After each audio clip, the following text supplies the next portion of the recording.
como já comentamos, setembro é o mês de prevenção ao suicídio. E o tema de hoje no Manual de Mãe é delicado, mas também extremamente importante, viu? Vamos falar sobre como a prevenção começa muito antes da fase adulta, ainda na infância. E aqui comigo a especialista em inteligência parental e aleitamento materno, Carolina Vilas Boas. Mais uma vez, um prazer te receber, Cá. Feliz demais estar aqui novamente com vocês, já estava com saudades. A gente também. Vamos falar desse assunto que é um tema, né, como eu já coloquei, muito importante. A gente, para introduzir, né, o assunto, eu quero saber de que forma as experiências adversas na infância podem aí aumentar, né, o risco de depressão, de ansiedade. Para introduzir o pessoal de casa, explica também o que seriam essas experiências adversas na infância. Porque quando você comentou comigo sobre, eu fui dar uma pesquisada que eu não sabia da existência desse termo. É um tema muito novo aqui no Brasil, né, amplamente divulgado nos Estados Unidos. E não tem como falar do Setembro Amarelo, prevenção ao suicídio, sem falar da primeira infância, né? Aqui no Brasil, a primeira infância é desde a gestação até os 6 aninhos de idade. E tudo o que acontece nessa fase, que é a fase onde nós temos, Roberta, 90% do nosso cérebro em desenvolvimento, no sistema nervoso. Então não tem como não falar dessa etapa tão importante, porque tudo o que acontece nesse momento da vida vai impactar todo o resto da vida dessa criança, adolescente e adulto. E a gente vai falar também das trilhas de comportamento para entender um pouquinho do que essas reações das experiências adversas. A gente tem a trilha do comportamento verde, quando a criança está brincando, ela está na natureza, ela está se divertindo, então ela está num desenvolvimento saudável. E a trilha vermelha é quando a gente se encontra, um momento muito difícil de conflitos familiares, abusos, violências físicas, que trazem para o nosso sistema nervoso uma cascata de reação fisiológica que libera muito cortisol, muita adrenalina. E o que a gente precisa entender então, Roberta, é que ao longo da infância, esse processo repetidas vezes vai trazer um impacto não muito legal para o desenvolvimento dessa criança e desse adulto, né? Então, um estudo nos Estados Unidos foi publicado em 98, o primeiro estudo. Hoje já temos mais estudos em relação a isso, tá?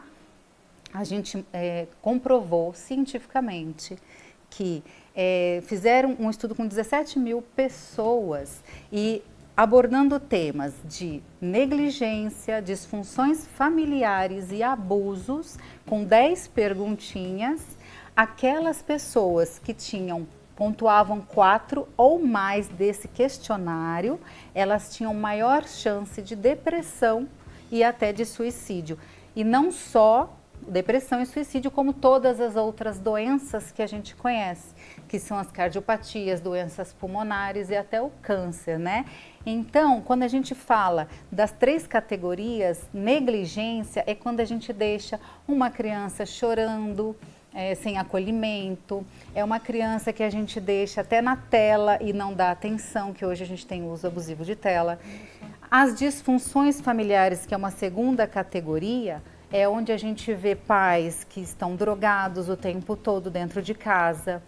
São as crianças que enfrentam ali, estão assistindo às brigas, né? A gente fala muito agora da violência doméstica, né? Então aquele casal que está sempre brigando de costas para essa criança, ou pais com problemas, doenças mentais, né? Então essas são as disfunções familiares. E na categoria de abuso, entre o abuso sexual, o abuso físico, castigo, violência, a criança que apanha, né? Então, de 10 perguntinhas com essas 3 categorias, quem preencheu 4 ou mais tem maior chance de depressão e próximo de 7, uma chance muito grande de suicídio. Então, no Brasil, isso ainda está começando, né?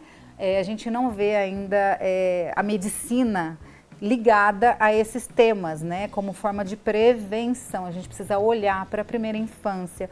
Hoje, Roberta, a gente vê muita criança, inclusive, tendo diagnósticos de transtorno de déficit de atenção. A gente vê transtorno opositor desafiador, quando na verdade o meio em que ela vive é o que está fazendo todo aquele comportamento adoecedor, né?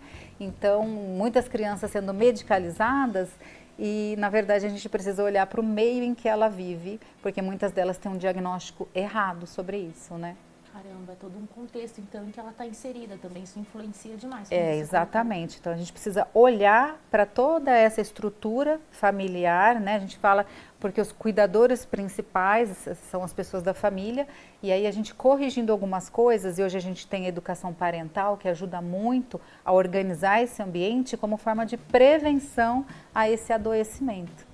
Sem dúvidas, Zucca, você comentou, né, sobre esse estudo, achei muito importante esse dado que você trouxe, e vou trazer agora um outro, dados do Ministério da Saúde, que mostram um aumento nos casos de automutilação e tentativa de suicídio entre crianças e adolescentes, principalmente depois da pandemia, que acho que também foi uma questão assim que afetou demais, né, a criançada.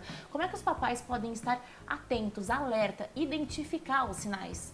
Então, hoje a gente pode ficar muito atento ao comportamento das crianças quando a gente fala que ela está num meio de estresse tóxico, que a gente chama, são as crianças que estão muito irritadas, chorando muito, compulsão alimentar na infância, ganho de peso ou emagrecimento excessivo, as crianças que estão em isolamento, uso excessivo de telas na adolescência, aquela criança que fica no quarto, fechadinha.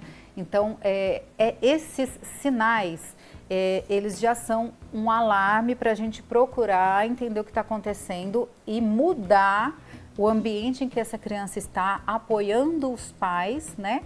Conduzir melhor essa situação para evitar, então, o adoecimento lá na frente, né? Cada vez mais. E nesse caso aí, quando a gente fala dessas mudanças, o papai identificou que está com algum problema, como é que faz, né? Acho que a primeira opção que precisa ser feito ali logo de início seria buscar uma ajuda profissional também, não? Ter uma orientação. Sim, as pessoas que querem alguma análise, né, vamos dizer assim, dessa situação, os educadores parentais são excelentes, né, psicólogos também, profissionais, pedir ajuda é muito importante. Hoje nós temos reprogramadores parentais, que é o caso que eu trabalho, a gente faz ali uma entrega de conhecimento, de autoconhecimento, e a gente elabora um plano de ação para sair da situação em que se encontram, né? É muito importante procurar ajuda o quanto antes. Sem dúvidas, Zucca. Falando, né, voltando um pouquinho agora atrás, que a gente já falou dessa necessidade de procurar ajuda, sem dúvidas nenhuma, é fundamental, mas voltando um pouquinho atrás sobre essa questão dos fatores de proteção mesmo, isso que você falou do ambiente estar saudável, o papel da escutativa, que a gente sempre vem aqui comentando, é muito importante. Sim, a criança, ela tem necessidades básicas do ser humano, né? De ser amada, de ser ouvida, acolhida, quando existe uma explosão emocional. Então, nós temos que partir do momento, Roberta, que o cuidador, ele também tem que ser cuidado, né? Então, a gente entrega informações porque o autocuidado desse adulto é o que vai fazer diferença para essa criança. Ele precisa se nutrir emocionalmente para poder transbordar isso para uma criança. Então, não é sobre culpa, sobre julgamento, é sobre acolher essas famílias, e aí a gente precisa de políticas públicas também, né? Para a gente poder transbordar isso até para os educadores, professores, né? Todas as pessoas que cuidam de crianças precisam se desenvolver essa questão do autocuidado, para que a gente possa, então, se conectar emocionalmente com essa criança. Sem dúvida, só fala me lembrar aquela frase, quem cuida de quem cuida, não é mesmo? Cuidando de quem cuida são programas que acontecem já, começou muito recentemente, mas a gente vê que está crescendo aqui no Brasil, graças a Deus. Muito bom. Cá, obrigada pela participação, sempre um prazer te receber aqui com a gente. Para o pessoal que está em casa, né, quer saber mais sobre esse assunto, você também debate lá nas suas redes sociais. Sim, eu entrego um pouco mais de informações na rede social. Se você precisa de ajuda com as suas crianças, pode me procurar, eu explico direitinho como que funciona a reprogramação parental, né? Ou a gente indica também profissionais, porque é um trabalho multidisciplinar. Então, contem comigo aí nesses desafios. Te espero sem ser quinta que vem na outra, combinado? Combinado. É isso aí.